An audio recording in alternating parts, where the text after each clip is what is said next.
Amis arachnophobes, tremblez. Aujourd'hui, nous allons vous présenter les 5 plus grandes espèces d'araignées au monde. Numéro 5, Poecilotheria rajaei.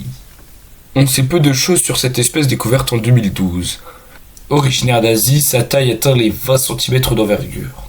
Inoffensive pour l'homme, elle chasse grâce à son agilité et sa rapidité des rongeurs, des lézards et des petits oiseaux qu'elle tue grâce à son venin. Et c'est à peu près tout ce que j'ai pu trouver sur elle. Numéro 4, araignée babouin géante. Originaire des jungles du Cameroun, cette araignée dont le corps fait 10 cm peut avoir une envergure de 20 cm. Comme beaucoup de tarentules de l'ancien monde, son corps, qui peut avoir plusieurs teintes différentes, est recouvert de poils urticants. Elle chasse activement ses proies, pouvant même les chercher jusque dans l'eau, et à son menu on retrouve invertébrés, rongeurs, oiseaux et poissons. Les mâles de cette espèce ficeuse peuvent vivre jusqu'à 3-4 ans, tandis que les femelles peuvent atteindre une longévité de 20 ans. Numéro 3, la mygale saumonée. Avec un corps de 10 cm pour une envergure de 30 cm et un poids de 100 g, cette araignée endémique du Brésil a de quoi impressionner. Elle aime vivre sous la litière des feuilles, à l'intérieur de rondins ou dans des terriers, dans les grandes forêts brésiliennes. Plutôt passive au premier contact, elle peut cependant se révéler agressive si on commence à la menacer et injecter par ses crochets le venin qu'elle utilise généralement pour tuer ses proies, insectes, amphibiens et petits reptiles. Le venin n'est pas dangereux pour l'homme mais peut quand même être douloureux, et pour se défendre elle peut aussi utiliser ses poils urticants. Numéro 2, Heteropoda maxima. Cette araignée du Laos, qui peut atteindre 30 cm d'envergure pour un corps de 4,6 cm, possède les plus longues pattes de toutes les araignées.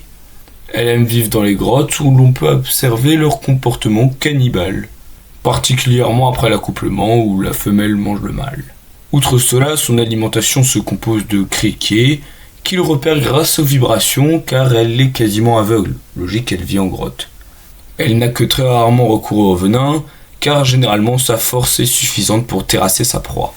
Et enfin, numéro 1, la mygale Goliath.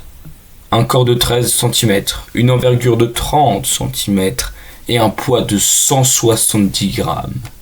C'est la plus grosse araignée connue actuellement. Rongeurs, insectes, oiseaux, serpents, amphibiens, lézards, tous finissent cloués sous ces énormes chélicères, condamnés à mort par celle qu'on surnomme l'araignée mangeuse d'oiseaux. Brésil, Guyane, Venezuela, Suriname sont tentés par les pas noctambules de l'araignée qu'on appelle le blondi. Elle saute sur ses proies, les plaque au sol, leur inocule un venin paralysant et les ramène dans son terrier pour les manger. Et le plus terrifiant dans l'histoire, c'est que son venin n'est pas mortel pour l'homme, en vrai on s'en fout. Bah ça fait mal, mais à part si vous faites un choc anaphylactique, mais dans ce cas c'est vous qui êtes un peu des merdes, en vrai on s'en fout de sa morsure. Bah en même temps, sur 40 000 espèces d'araignées qui ont été recensées, seules 30 peuvent être réellement dangereuses. Chaque année, c'est seulement 5 personnes qui meurent de morsures d'araignées. C'est minuscule. Les araignées ont plus de raisons d'avoir peur des hystériques qui les écrasent en gueulant qu'elles sont visqueuses et moches que nous d'avoir peur d'elles. D'ailleurs, c'est même pas visqueux une araignée. Sur ces belles paroles philosophiques, je vous laisse. J'espère que cette vidéo vous aura plu. J'espère que vous ferez de beaux rêves avec des Heteropoda maxima. Et sur ce, moi je vous dis à la prochaine.